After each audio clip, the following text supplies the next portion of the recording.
Hello everyone, my name is Pastor June Escosar. As Every Nation Director for Southeast Asia, it is my distinct privilege to welcome all the delegates to the Build Southeast Asia Virtual Conference. These are the nations of Brunei, China, Indonesia, Malaysia, Singapore, and Timor-Leste.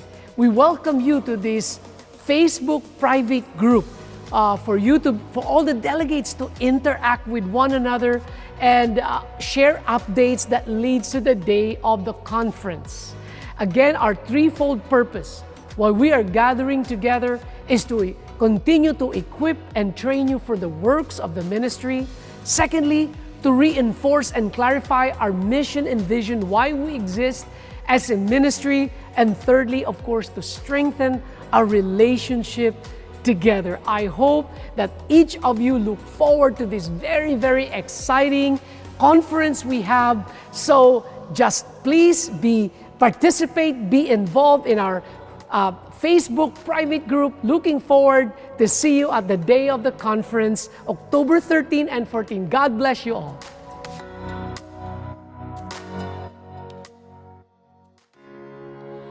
Right here in this place, we want nothing more than to be with you.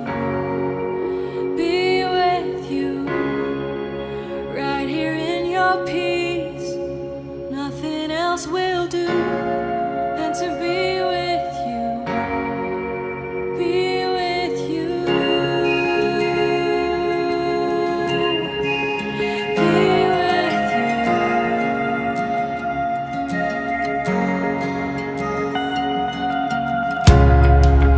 Right here at your feet, casting all our cares, we will lay them down. Lay them down, offering ourselves, hearts to you we bring. We are here for you, here for you, here for you.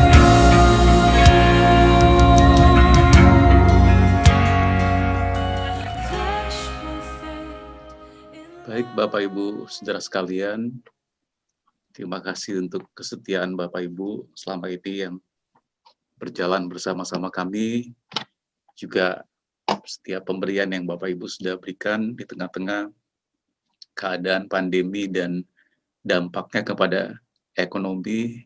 Kita tahu semua bahwa ini tidak mudah, tapi mari kita percaya bahwa Tuhan itu tidak pernah meninggalkan kita semuanya. Terbukti sampai hari ini Bapak Ibu Saudara yang saya lihat di screen ini, kelihatan semua baik-baik saja dan kita tidak kekurangan hal-hal yang baik dalam kehidupan kita. Kita mengucap syukur untuk kasih setia, kebaikan, perlindungan, dan pembayaran Tuhan. Dan saat seperti ini tidak menghalangi kita untuk tetap bermurah hati. Sebelum saya menyampaikan firman Tuhan dan berdoa, sebelum kita mendengar firman Tuhan, saya ingin ada satu kesaksian. Selama pandemi ini ada satu ibu di Jemaat Every Nation Jogja ini, saya tidak sebut namanya, dan sepertinya beliau juga tidak ada di screen ini. Dan ibu ini begitu setia, dia tidak bisa memberi mungkin lewat electronic giving seperti scan QR code tadi, tapi yang dia lakukan adalah datang ke rumah kami. Jadi tiap bulan itu datang ke rumah kami, diantar suaminya naik sepeda motor hanya untuk membawa persembahannya. Dan ibu ini sederhana sekali, dan saya dan Yanti sungguh terharu mengucap syukur kepada Tuhan melihat kesetiaan ibu ini. Jadi seperti saya katakan tadi, di tengah-tengah pandemi tidak menghalangi dia untuk tetap memberi. Kalau kita berbicara memberi, bukan masalah jumlah yang kita bisa berikan Bapak Ibu, tetapi bagaimana hati kita waktu kita memberi. Nah, saya percaya dengan sikap hati yang seperti tadi saya ceritakan Ibu tadi, saya percaya bahwa sesulit apapun keadaan yang kita alami dalam hal ini, dalam area keuangan, mungkin ada yang kehilangan pekerjaannya atau gajinya dipotong dan kesulitan ekonomi lainnya, tetapi saya percaya bahwa dengan kemurahan hati seperti yang ditujukan oleh Ibu tadi, saya percaya bahwa apapun yang dihadapi, Tuhan tetap menolong kita semuanya. Mari kita berdoa. Bapa yang kami sembah di dalam nama Yesus Kristus, Tuhan dan Juru Selamat kami mengucap syukur Tuhan bahwa Engkau Tuhan yang tidak pernah meninggalkan kami.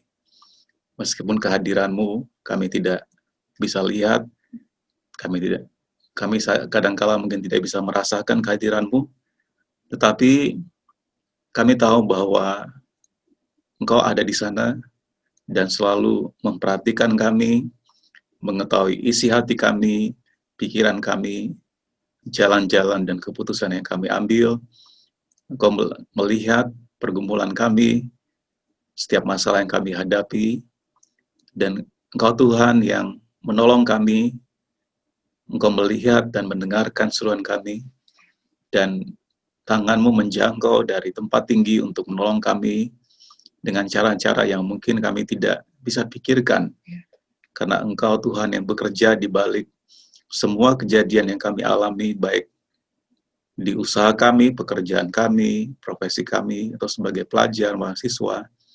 Engkau yang merancang setiap situasi, dan kami bisa diberkati melalui setiap situasi yang kami tidak mengerti bagaimana Engkau bekerja. Terima kasih Tuhan Yesus, sama berdoa untuk kemurahan hati jemaat-Mu, dan kami berdoa untuk pemberitaan firman Tuhan pada pagi hari ini. Biar hati kami diterangi oleh Roh Kudus, dan firman ini tertanam di hati tanah yang subur, tanah hati kami yang subur, dan akan bertumbuh, berbuah, sesuai dengan kasih karunia yang bekerja pada setiap kami. Di dalam nama Tuhan Yesus Kristus kami berdoa, kami ucap syukur. Amin.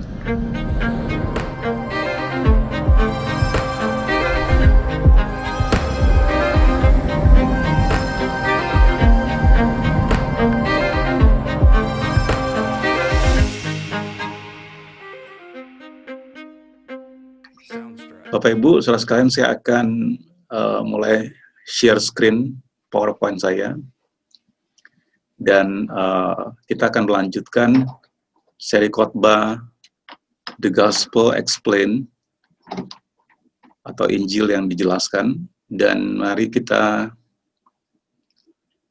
lihat presentasi berikut ini.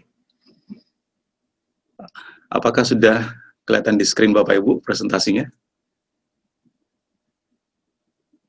Karena saya tidak pakai monitor ya.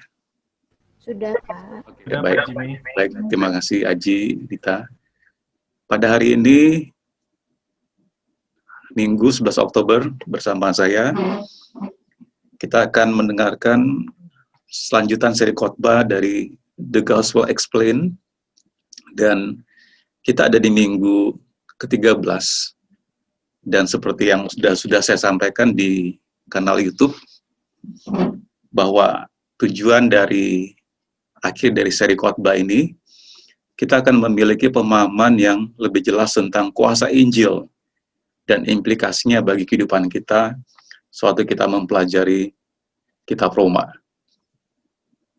Nah, kita ada di dalam minggu ke-13. Kalau Bapak Ibu perhatikan di situ ada bagian, di situ ada tulisan yang paling di screen sebelah kiri Bapak Ibu, yang power yang berwarna biru.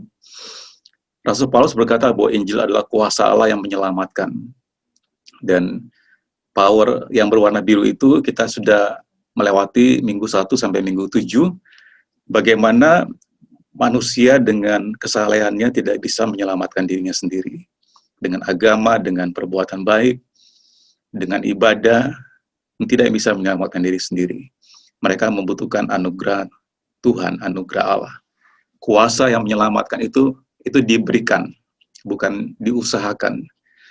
Nah, dari minggu ke-8 sampai minggu ke-16, di situ power yang berwarna orange yang ada di tengah screen Bapak Ibu, kita berbicara tentang bagaimana anugerah itu akhirnya dicurahkan oleh karena kasih karunia, oleh karena kasih Tuhan kita diselamatkan.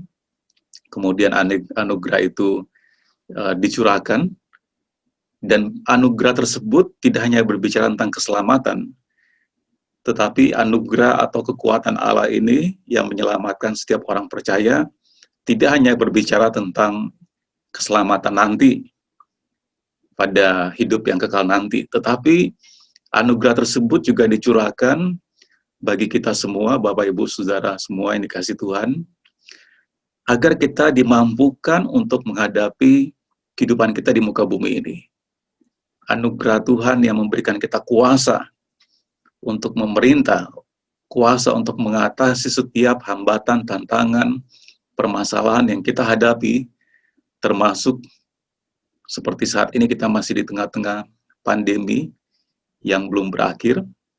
Ada anugerah Tuhan dia yang dilimpahkan, dicurahkan bagi Bapak, Ibu, Saudara sekalian, termasuk saya, untuk kita mengatasi masalah ini, kita bisa tampil sebagai pemenang, dan kita memerintah bersama-sama Tuhan dalam hidup ini, bukan karena kekuatan kita, bukan karena kehebatan, gagah perkasa, atau sumber daya, atau resources, ya, atau network, jaringan, atau fasilitas yang kita miliki, bukan karena siapa kita, apa yang kita bisa lakukan, bukan, tetapi anugerah yang Tuhan curahkan, yang memampukan kita untuk mengatasi setiap masalah, dan tampil sebagai pemenang, termasuk di tengah-tengah kesulitan seperti saat ini.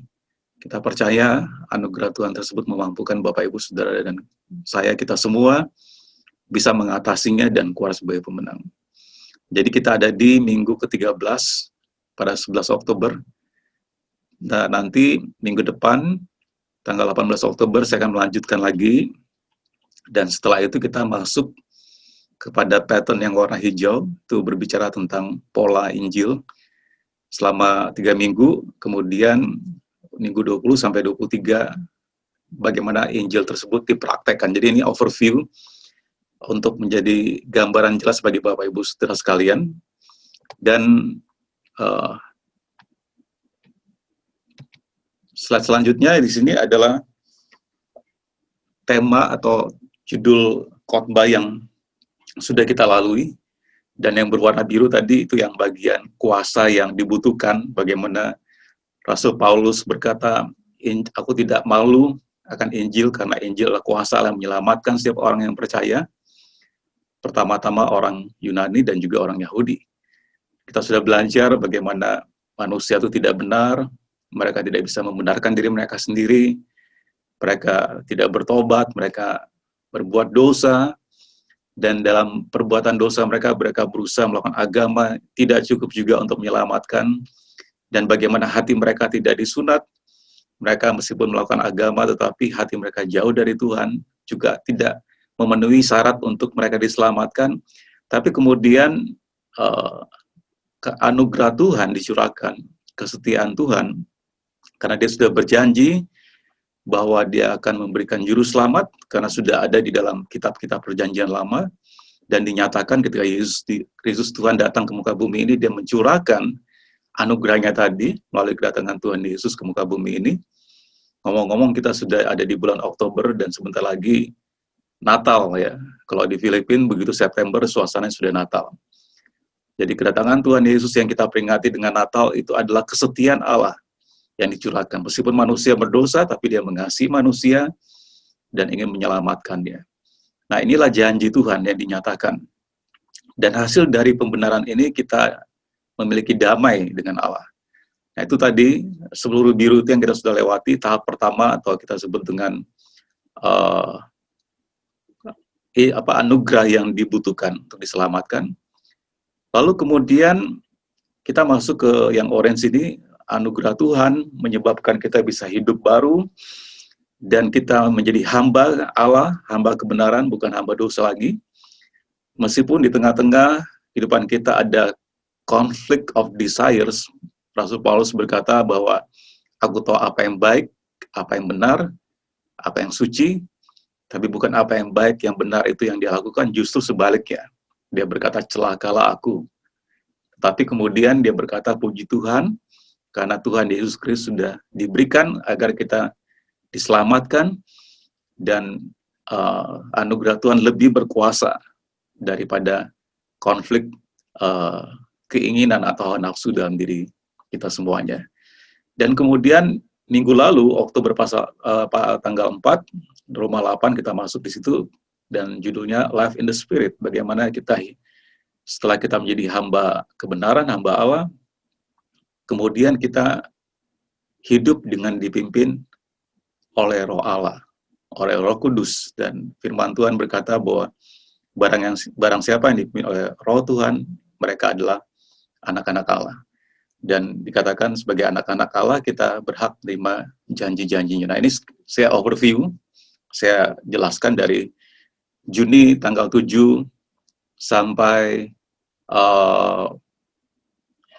minggu lalu, Oktober tanggal 4, dan ini overview secara sekilas yang kita sudah lewati lalui judul tema khotbah The Gospel Explained. Nah, hari ini tanggal 11 Oktober, kita ada di Roma pasal 8 ayat 18 sampai 30, dan judulnya Hope of Salvation, jadi pengharapan akan keselamatan. Mari Bapak Ibu, saya mengundang kita semua untuk membaca Alkitab kita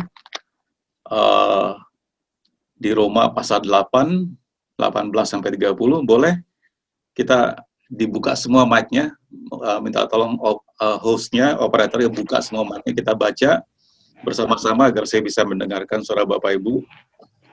Kita baca Roma pasal 8, ayat 18 sampai 30, yang menjadi topik kita atau judul khotbah hari ini, pengharapan anak-anak Allah. Roma 8, 18 sampai 30. Mari kita baca 2, 3.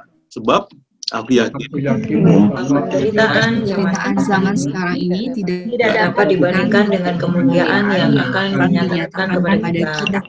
Sebab sangat rindu seluruh makhluk menantikan saat anak-anak Allah dinyatakan. karena seluruh makhluk telah ditaklukkan kepada sia-siaan oleh kehendak sendiri oleh mereka yang bersetia yang telah menaklukkannya. tapi dalam pengharapan Karena makhluk itu sendiri juga akan diperdekakan dari perbudakan dalam saat pembuktian anak-anak. kita tahu Kita tahu bahwa sekarang dalam sama-sama mengeluh, sama-sama merasa sakit. Dan bukan hanya mereka saja, tetapi kita yang telah menerima karunia sulung roh. kita juga Kita juga mengeluh dalam hati kita, menantikan pengangkatan sebagai anak, yaitu pembebasan tubuh kita. sebab kita Sebab kita diselamatkan dalam pengharapan, tetapi pengharapan yang dilihat bukan pengharapan lagi, bagaimana orang masih mengharapkan apa yang dilihatnya. Tetapi jika kita mengharapkan apa yang tidak kita lihat, kita menantikannya dengan tekun. Juga Roh Roh membantu kita dalam kelemahan kita, sebab kita tidak tahu. Kita sebenarnya harus berdoa. Roh sendiri berdoa untuk kita kepada Allah dengan keluhan-keluhan yang tidak terucapkan. dan Allah yang menyelidiki hati nurani mengetahui maksud itu bahwa Ia sesuai dengan kehendak Allah berdoa untuk orang-orang kudus. Tentang bahwa Allah turut bekerja segala sesuatu untuk mendatangkan kebaikan bagi mereka yang mengasihi Dia, yaitu bagi mereka yang terpanggil sesuai dengan Allah. Sebab orang yang dipilihnya dari semula, mereka juga ditentukannya dari semula menjadi serupa dengan gambaran anaknya. Ia anaknya itu menjadi yang sempurna di antara banyak saudara. dan Mereka yang ditentukannya dari semula, mereka yang dipanggilnya, mereka itu juga dibenarkannya. Dan mereka yang dibenarkannya, mereka itu juga. Nah, Bapak Ibu saudara sekalian, kita sudah membaca, terima kasih.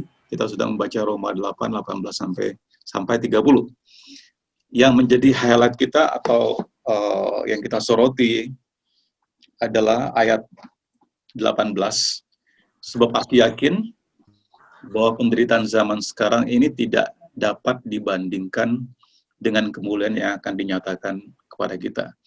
Jadi minggu lalu saya melanjutkan minggu lalu pada ending atau ayat 17 dikatakan bahwa setelah kita menderita seketika lamanya bersama-sama Kristus, kita juga akan dimuliakan. Bapak Ibu, saudara sekalian, penderitaan dan kemuliaan itu berjalan beriringan bersamaan. Ya, di dalam penderitaan yang kita alami, di situ ada kemuliaan Tuhan akan dinyatakan. Itu sebabnya kesulitan apapun yang Bapak Ibu Saudara dan kita semua sedang hadapi hari ini, itu tidak bisa menghalangi kemuliaan Tuhan untuk tetap dinyatakan. Nah, di sini ayat 18 lanjutan dan penegasan dari ayat 17, Rasul Paulus berkata, sebab aku yakin bahwa penderitaan zaman sekarang ini tidak dapat dibandingkan dengan kemuliaan yang akan dinyatakan kepada kita. Jadi Bapak Ibu, saudara sekalian, kita tahu bahwa background kitab Roma ini, Rasul Paulus menulis surat untuk jemaat di Roma, dan keadaannya juga waktu itu tidak enak karena dia lagi di penjara, dan dia menantikan eksekusi, hukuman mati.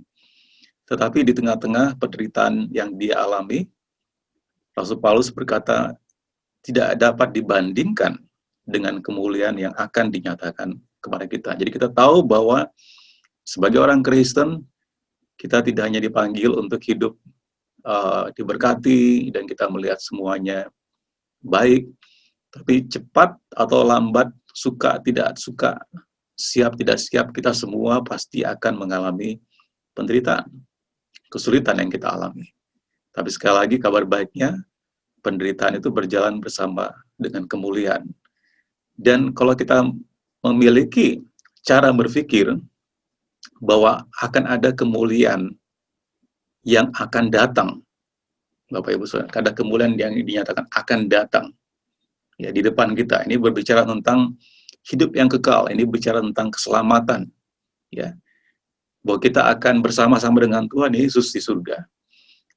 Nah, dengan kita punya cara berpikir seperti ini, maka kita bisa melihat bahwa penderitaan yang kita alami hari ini itu tidak bisa dibandingkan dengan kemuliaan yang akan dinyatakan kepada kita. Nah, Bapak Ibu di sini bisa lihat di screen ini adalah antrian orang. Saya browse di internet. Saya tidak tahu mereka lagi ngantri apa nih. Apakah apply pekerjaan, apakah apply mereka mau belanja atau ada sesuatu promosi mungkin.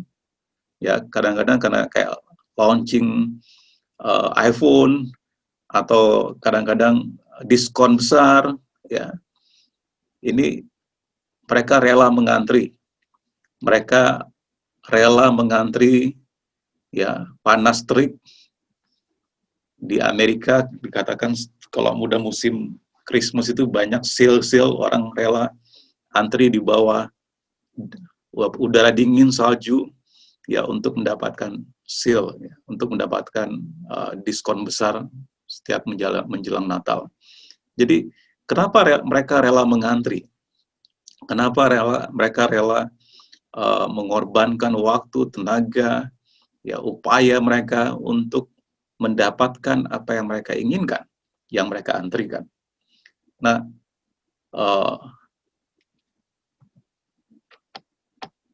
ngomong-ngomong, di sini ada satu penelitian oleh seorang ahli perilaku. Dia mengatakan antrean panjang tidak selalu tidak produktif. Jadi orang antri itu kan habis waktunya terbuang ya. Tetapi beberapa antrian itu justru meningkatkan daya tarik suatu produk. Ini penelitian dari Profesor Ilmu Perilaku. Ini saya browse, ini dari tahun 2015 artikel ini dikatakan. Jadi profesor tentang behavioral science, profesor yang meneliti tentang perilaku manusia, namanya Ayelet Fishbach, dia menemukan bahwa menunggu sesuatu itu meningkatkan nilainya. Dan peningkatan ini dapat menyebabkan orang menjadi lebih sabar. Dengan kata lain, hal itu membuat sesuatu pantas untuk ditunggu. Jadi kenapa mereka mengantri, mereka lining up, mereka mau mengorbankan waktu, tenaganya untuk mendapatkan apa yang mereka inginkan. Karena di sini dikatakan justru dengan mengantri menunggu itu meningkatkan nilai yang mereka inginkan, apa yang mereka inginkan, apakah barang, apakah kesempatan pekerjaan, ya lowongan pekerjaan, dan seterusnya. Dan itu membuat mereka lebih sabar. Ya. Jadi antrian panjang itu karena nilai yang mereka inginkan itu sesuatu yang sangat bernilai. Ya, mereka rela sabar. Ya, karena itu pantas untuk ditunggu. Ya. Nah, lalu konteksnya apa yang saya ingin sampaikan, Bapak Ibu? Ya, tadi saya katakan Rasul Paulus berkata, dibandingkan dengan kemuliaan yang akan datang, maka penderitaan zaman ini tidak bisa dibandingkan. Lalu apakah itu berarti bahwa sebagai orang Kristen kita hanya berpikir tentang nanti hidup yang kekal? Kita berpikir tentang hanya surga, ya, seperti suatu pemikiran yang berandai-andai dan tidak realistik, tidak menghadapi kenyataan di muka bumi ini. Jadi sebagian orang dunia mengatakan orang Kristen ini terlalu mengawang-awang, tidak realistis, tidak melihat kenyataan yang ada di saat ini di muka bumi. Karena pikirannya tentang surga saja, tentang keselamatan saja. Dan mereka seperti pasif. Apakah seperti itu, Bapak Ibu Saudara sekalian? Tapi tidak demikian seharusnya. Di sini C.S. Lewis dalam bukunya Mere Christianity, di bab 10 tentang hope, tentang harapan, dia mengatakan, buku ini dipublish 19 April 1943 ya. Ini cukup lama ya. Dia mengatakan begini, hope, a continual looking forward to the eternal world is not, as some modern people think, a form of escapism or wishful thinking, but one of the things a Christian is meant to do. Jadi dia mengatakan harapan tentang keselamatan. Rasul Paulus tadi berbicara tentang kemuliaan, tentang keselamatan nanti di surga, kita diselamatkan. Ya, suatu cara melihat yang ke depan tentang kekekalan. C.S. Lewis mengatakan sebagian orang modern saat ini berpikir bahwa itu adalah bentuk pelarian, ya, escapism, ya. Jadi lari dari kenyataan, ya. Jadi saya ingat seperti burung onta yang ketika dia kejar musuhnya, dia tidak lari tapi dia masukkan kepalanya ke dalam pasir. Ya, dia berpikir dia masukkan kepalanya dalam pasir, dia tidak bisa melihat apa-apa, dan artinya dia bisa berpikir dia sudah selamat, tapi tubuhnya yang gede itu tetap di luar dan bisa menjadi mangsa. Artinya seperti itu, seperti pelarian. Ya, dia berpikir dia selamat, tapi pada kenyataannya dia tidak selamat. Nah, jadi C.S. Lewis ini berkata itu bentuk bahwa kita berpikir nanti kekekalan, keselamatan itu bukan pelarian, ya, atau berusaha deny, menyangkal kenyataan yang dihadapi, ya, tetapi itu salah satu yang memang orang Kristen harus yakini, ya. Kenapa, Bapak Ibu Saudara sekalian? C.S. Lewis dia melanjutkan, dia mengatakan demikian, if you read history, you will find that the Christians who did most for the present world were just those who thought most of the next.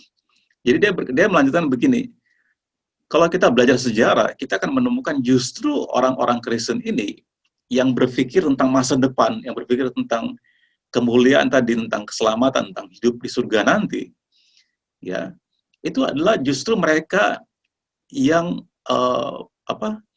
melakukan, mengkontribusikan hal yang begitu banyak pada dunia yang sekarang ini. Ya. Justru orang-orang Kristen yang pola pikirnya tentang kekekalan, tentang surga, keselamatan nanti, ya, mereka ini bukan pelarian, escapism tadi, bukan melarikan diri dari kenyataan, mereka ini bukan hanya wishful thinking, suatu pikiran yang bijak, suatu pikiran yang berandai-andai atau harapan saja, tapi justru orang-orang inilah di dalam, kalau kita belajar sejarah, mereka inilah justru yang memberikan kontribusi yang besar bagi peradaban kemajuan dunia ini. Bapak Ibu, kalau kita belajar sejarah, banyak sekali penemuan-penemuan yang ditemukan oleh orang-orang Kristen. Saya bisa mengacu, salah satunya adalah Galileo. Galileo, dia menemukan bahwa dunia ini, bumi ini bulat, bukan datar. Ya, karena dia baca kitab Yesaya. Dan di situ ditemukan bahwa bumi ini bulat. Dan penemuan demi penemuan itu ditemukan karena orang-orang Kristen yang melihat firman Tuhan, merenungkan, membaca firman Tuhan. Mereka yang berpikir tentang kemuliaan, tentang keselamatan. Justru mereka yang memberikan kontribusi di dunia yang sekarang ini. Saya teringat pelajaran sejarah anak-anak di sekolah, Saint Augustine of Hippo. Hippo ini adalah bagian di Afrika Utara, jajahannya Roma, menjadi sumber pangan Roma, karena Roma itu tidak banyak datarannya, gunung, laut, ya. Jadi lumbung mereka itu udah di Afrika bagian utara yang termasuk teritorinya Roma. Dan di situ ada yang namanya Agustin. Dia ini bapak gereja. Ini kira-kira tahun 300-an ya dia hidupnya. Dia memberikan kontribusi yang sangat nyata. Nah, kalau kita perhatikan dokumen sejarah, gambar-gambar di internet beredar, itu banyak kali Saint Augustine ini dalam dokumentasi gambar, lukisan, itu sambil dia membaca, merenungkan firman Tuhan, atau dia menulis sesuatu, di mejanya itu selalu ada tengkorak. Ya, jadi di gambar-gambar lukisan ini itu selalu di mejanya itu ada gambar tengkorak, lalu biasanya di bawah kolong mejanya itu ada gambar singa. Ya, lalu saya ingat satu hari ditanya ke murid-murid di Jogja Patria Academy ini, kenapa Saint Augustine kalau di lukisan-lukisannya yang kita lihat itu selalu ada gambar tengkorak di mejanya? Ya. Lalu jawabannya salah satunya adalah Bapak Ibu, bahwa Saint Augustine selalu melihat pada kehidupan, ya, di balik kehidupan nyata ini, kehidupan yang ada, ya, berbicara tentang masa depan, tentang kematian, ya, tentang yang ada di depan, kekekalan. Ya, mengingatkan dia untuk selalu mempunyai kerangka berpikir yang seperti itu. Ya, tadi C.S. Lewis mengatakan justru orang-orang Kristen yang berpikir ke depan, kekekalan, yang berpikir tentang kemuliaan Tuhan nanti, keselamatan, justru mereka itu yang memberikan kontribusi besar bagi peradaban dunia ini. Nah, Saint Augustine ini Bapak Ibu, dia begitu signifikan, ya, begitu penting, ya. Dikatakan setelah Rasul Paulus, dia ini pemikir penting dalam kekristenan karena dia mengadaptasi cara berpikir klasikal ya dalam pengajaran Kristen, dan dia menciptakan suatu sistematik teological sistem teologi ya yang berdampak panjang sampai hari ini. Bapak Ibu, kita bisa menemukan karya literaturnya itu ada 2 buku yang sangat penting, yang kontribusinya dalam iman Kristen. Yang satu itu Confession, dan satu lagi City of God. Confession ini berbicara tentang pengakuannya, pergumulannya, tentang dan dia diselamatkan. City of God ini berbicara tentang 2 jenis masyarakat, yang satu seperti lalang, tinggi tapi akan dihakimi, yang satu lagi tunduk seperti gandum dan akan dipisahkan. Jadi ini kontribusi yang sangat penting dalam dunia kekristenan, dan dia juga membentuk praktek cara belajar Alkitab dan membantu meletakkan cara berpikir Kristen modern ya pada abad pertengahan dan abad modern. Jadi luar biasa sekali. Ini salah satu contoh yang saya tampilkan, maksudnya C.S. Lewis tadi, justru orang-orang yang berpikir tentang kekekalan, mereka bukan orang-orang yang lari dari kenyataan. Mereka bukan orang-orang yang lari dari, jadi escape tadi, yang tidak berusaha melihat kenyataan yang ada. Justru mereka memberikan kontribusi yang besar di dunia ini. Itu sebabnya, Bapak Ibu, saudara, kita juga harus punya kerangka yang berpikir seperti ini. Yes, kita mengalami tantangan hari ini, ada penderitaan hari ini. Tetapi dibandingkan dengan kemuliaan yang akan dinyatakan, itu tidak ada artinya. Mari kita lanjutkan di ayat yang ke-19. Lalu Paulus melanjutkan ayat 19, dikatakan, sebab dengan sangat rindu, seluruh makhluk menantikan saat anak-anak Allah dinyatakan. Jadi seluruh makhluk berarti bukan hanya manusia, tapi juga seluruh makhluk hidup, ya, tumbuhan, kemudian binatang. Saya jadi teringat Chico dan Beauty, saya punya berkaki 4, ada 2 di depan. Mereka juga rindu, ya, saat Tuhan datang kedua kali dinyatakan, ya. Mereka, kenapa? Di ayat 20, karena dikatakan karena seluruh makhluk telah ditaklukkan kepada kesia-siaan. Ya, subjected to futility. Bukan oleh kehendaknya sendiri, tapi oleh kehendak Dia yang telah menaklukkannya. Manusia jatuh dalam dosa, dalam kesia-siaan. Kalau kita baca suratnya Raja Salomo di Pengkhotbah, dia mengatakan bahwa segala sesuatu di bawah langit ini adalah kesia-siaan. Kesia-siaan orang bekerja, menimbun hartanya, semuanya sia-sia, dia mengatakan. Jadi semua yang di bawah kolong langit ini kesia-siaan. Nah, kenapa? Karena manusia jatuh bukan oleh kehendaknya, tapi memang Tuhan izinkan, ya. Artinya waktu Adam dan Hawa berbuat dosa, seluruh umat manusia juga jatuh ke dalam kesia-siaan itu. Ya. Dan seluruh makhluk juga menderita, ya. Lalu ayat 21 dikatakan, tetapi dalam pengharapan, karena makhluk itu sendiri juga akan dimerdekakan dari perbudakan kebinasaan dan masuk dalam kemerdekaan.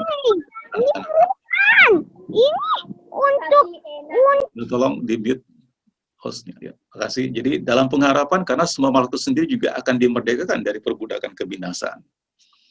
Jadi ada umat manusia ini, kita ada jatuh dalam, dikatakan dalam teks Inggrisnya dikatakan corruption. Corruption itu, korupsi itu berarti tidak mencapai kemuliaan yang Tuhan tetapkan. Jatuh, tidak memenuhi standarnya Tuhan. Ya. Tetapi ada pengharapan, ya.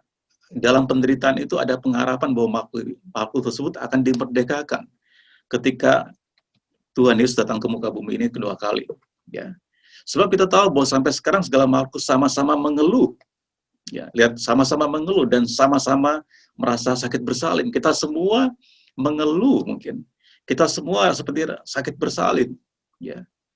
Semua makhluk hidup, termasuk tadi saya bilang Chico, Odoy. Kalau kita lihat Bapak Ibu,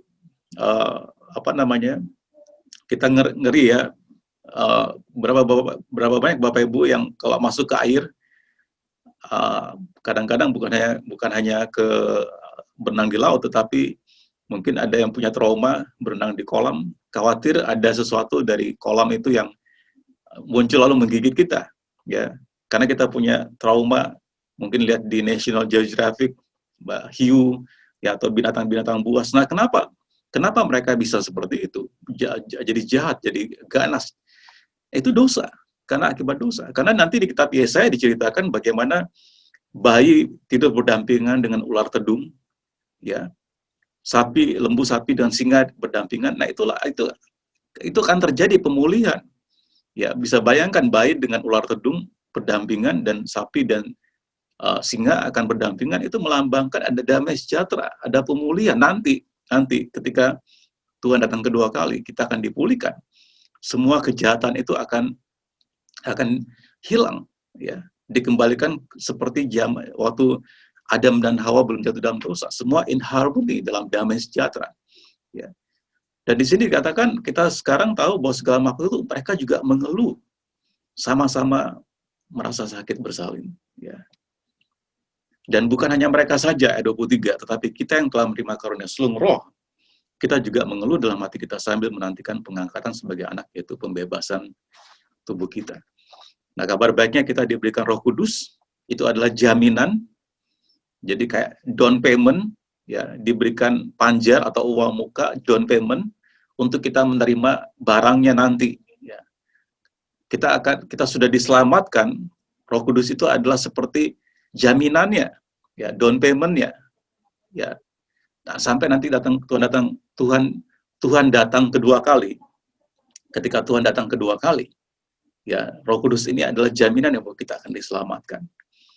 Nah, sambil menantikan itu, kita mengeluh dalam hati kita sambil menantikan pengangkatan anak, yaitu pembebasan tubuh kita. Kita di redemption, ya, kata redemption, dibebaskan, itu dalam bahasa Yunani, apolitrosin, ya. Itu gabungan kata antara apo dan lutron, itu artinya ransom in full, ditebus penuh, dibayar lunas, ya, ditebus, ya. Berbicara tentang keselamatan Kristen, itu juga berarti dibebaskan, ditebus dari sakit penyakit, ya. Ketika Tuhan datang kedua kali, tidak ada COVID lagi. Bagi Bapak Ibu yang punya masalah dengan kolesterol, darah tinggi, diabetes, atau jantung, atau mungkin ada yang tidak benar di tubuh kita, itu akan ditebus semuanya. Kita nggak perlu minum obat, kita nggak perlu menggunakan life support, kita tidak perlu mengalami darah tinggi, sakit gula, jantung, dan sebagainya. Semuanya akan ditebus. Ya. Nah, ini yang Rasul Paulus katakan, pengharapan akan kemuliaan itu. Ya. Dibandingkan dengan kemuliaan yang Tuhan akan berikan, penderitaan zaman ini tidak ada artinya. Ya. Karena kalau kita baca, kita merefer ke Korintus, ya, dikatakan demikian pula hanya tentang kebangkitan orang mati, ditaburkan dalam kebinasan, dibangkitkan dalam ketidakbinasaan, ditaburkan dalam kehinaan, dibangkitkan dalam kemuliaan, ditaburkan dalam kelemahan, dibangkitkan dalam kekuatan. Yang ditaburkan adalah tubuh alamiah, dibangkitkan adalah tubuh rohania. Jika ada tubuh alamiah, maka ada pula tubuh rohania. Ini yang Rasul Paulus katakan, bahwa kemuliaan nanti yang dinyatakan kepada kita waktu Tuhan datang kedua kali, Bapak Ibu Saudara sekalian. Kita harus punya cara berpikir bahwa hidup kita ini di muka bumi ini bukan kekal. Kita tidak selamanya hidup di muka bumi ini, Bapak Ibu Saudara sekalian. Kediaman kita ini bukan di bumi, kediaman kita ini di surga. Kalau kita hidup di muka bumi ini untuk bekerja, memuliakan, membawa Injil sampai ke bangsa-bangsa. Apapun yang Bapak Ibu lakukan, kerjakan sebagai profesional, usahawan, ya, wira swastawan, sebagai pekerja, sebagai pelajar, mahasiswa, itu cuma platform, ya, itu cuma imbalan. Tapi tujuan utama kita hidup di muka bumi ini adalah memuliakan Tuhan, menyenangkan Tuhan, memperluas kerajaan yang membawa Injil sampai ke bangsa-bangsa. Karena keluarga negaraan kita bukan di bumi ini. Kita perlu makan, minum, pakaian, tempat tinggal, itu kita perlukan semua untuk di bumi, tapi itu tidak kekal. Kita nanti akan ke surga. Ya, kita ini pendatang. Nah, ini yang Rasul Paulus katakan, kita harus punya cara berpikir yang seperti itu. Sehingga waktu kita punya cara berpikir yang seperti itu, maka penderitaan yang kita alami tidak bisa dibandingkan. Tadi Rasul Paulus di kitab Roma tadi mengatakan seperti orang yang sakit bersalin. Ya. Seorang ibu yang sakit bersalin 9 bulan dan mau melahirkan, sakit sekali, tapi waktu dia lahirkan anaknya, itu menggantikan 9 bulan penantian dan kesakitannya. Sukacitanya melampaui penderitaan yang dia sudah alami. Jadi Rasul Paulus ingin mengajak Bapak Ibu Saudara kita semua punya pikiran seperti itu. Dalam Wahyu 21 ayat 4 dikatakan, dan dia akan menghapus segala air mata dari mata mereka. Tidak ada lagi kesedihan, tidak ada lagi kekecewaan, tidak ada lagi hati yang sakit, ya. Kesakitan, ya, dan maut tidak akan ada lagi. Tidak akan ada lagi perkabungan karena kita kehilangan orang-orang yang kita kasih. Tidak ada lagi ratap tangis atau duka cita, ya. Tidak ada lagi Bapak Ibu punya duka cita atau ratap tangis, kesedihan karena apa yang terjadi di dalam keluarga kita, karena apa yang terjadi dalam kehidupan kita, tidak akan ada lagi. Sebab segala sesuatu yang lama itu telah berlalu. Jadi Bapak Ibu, saudara bisa lihat, ya, segala sesuatu sudah berlalu. Jadi kalau kita punya pemikiran seperti itu, ya, dan selagi kita hidup dalam penantian akan itu, kita berkarya. Tadi C.S. Lewis mengatakan mereka ini orang yang berpikir seperti itu tentang surga saja, bukan berarti mereka melarikan diri dari kenyataan. Tapi justru orang-orang seperti itu punya kontribusi yang nyata dalam kehidupan ini. Ayat 24, sebab kita diselamatkan dalam pengharapan. Jadi pengharapan itu memang belum kita lihat. Karena kalau kita lihat, kita tidak menantikan lagi, kita tidak menunggu lagi. Ya. Lalu ayat 25, tapi jika kita mengharapkan apa yang tidak kita lihat, kita menantikannya dengan tekun. Patience. Tadi masih ingat, Profesor ahli behavior science tadi mengatakan justru ketika orang menunggu karena sesuatu itu bernilai, ya, dia bisa menunggu dengan sabar. Betul ya, seperti Roma 8:25 mengatakan, tapi jika kita mengharapkan apa yang tidak kita lihat, kita belum melihat keselamatan itu, hidup yang kekal itu, kita menantikannya dengan tekun. Ya. Demikian juga dalam penantian kita, Bapak Ibu Saudara sekalian, ya, kita tidak tahu bagaimana berdoa. Tapi di sini ayat 26 mengatakan demikian juga Roh membantu kita dalam kelemahan kita. Kita ini masih manusia lemah, tapi kita dibantu oleh Roh Kudus. Sebab kita tidak tahu bagaimana supaya harus berdoa, tetapi Roh sendiri berdoa untuk kita kepada Allah dengan keluhan-keluhan yang tak terucapkan. Itu sebabnya penting berbahasa roh. Karena akal budi kita tidak bisa mengerti apa yang kita mau doakan. Terbatas kata-kata kita, pikiran kita nggak nyampe. Tapi waktu kita mulai berbahasa roh, roh itu membantu kita dalam kelemahan kita, dalam keterbatasan kita. Dia berdoa untuk kepada Allah dengan keluhan yang tidak bisa kita ucapkan secara verbal. Lalu Allah yang menyelidiki hati nurani kita, dia tahu, dia maha tahu. Maksud roh itu, yaitu bahwa dia sesuai dengan kehendak Allah berdoa untuk orang-orang kudus, 28. Dan kita tahu sekarang bahwa Allah telah turut bekerja dalam segala sesuatu untuk mendatangkan kebaikan bagi mereka yang mengasihi dia, yaitu bagi mereka yang terpanggil sesuai dengan rencana Allah. Ayat 29. Sebab semua orang yang dipilih dari semula mereka juga ditentukan dari semula untuk menjadi serupa dengan gambar anaknya, supaya anaknya itu menjadi yang sulung di antara banyak saudara. Yesus Kristus yang bangkit duluan dari kematian itu merupakan prototipe model anak sulung. Dan kita anak-anak kemudian juga akan dibangkitkan, sama seperti Tuhan dibangkitkan. Ayat 30.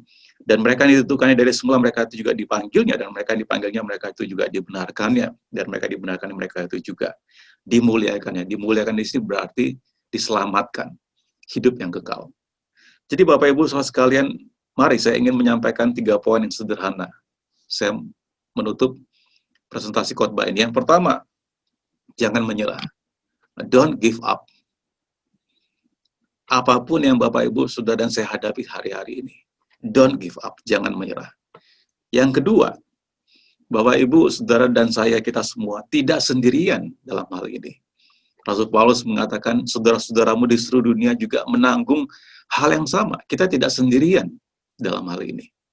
Lalu yang ketiga, mari kita tetap percaya. Keep our faith in God. Kita tetap percaya dalam Tuhan. Faith itu, iman itu harus dalam Tuhan, bukan dalam diri kita sendiri. Our faith not in ourselves. Kalau iman kita pada diri kita sendiri, itu namanya optimisme. Optimisme itu percaya pada diri sendiri. Tapi iman kita percaya kepada Tuhan. Tetap percaya kepada Tuhan. Saya merangkum khotbah minggu ke-13, Hope in Salvation, pengharapan dalam keselamatan. Dengan demikian, penderitaan saat ini tidak sebanding dengan kemuliaan yang akan datang.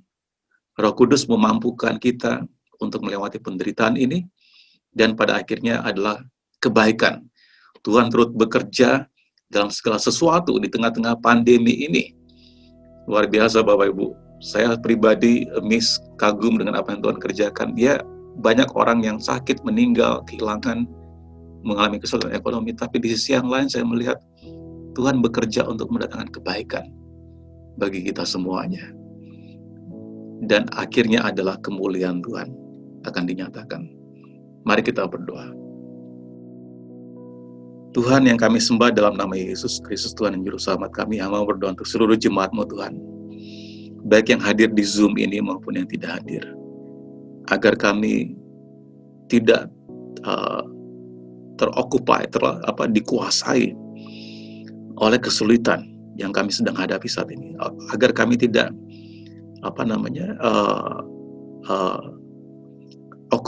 dikuasai oleh penderitaan, kesulitan, kesusahan yang kami alami saat ini Tuhan.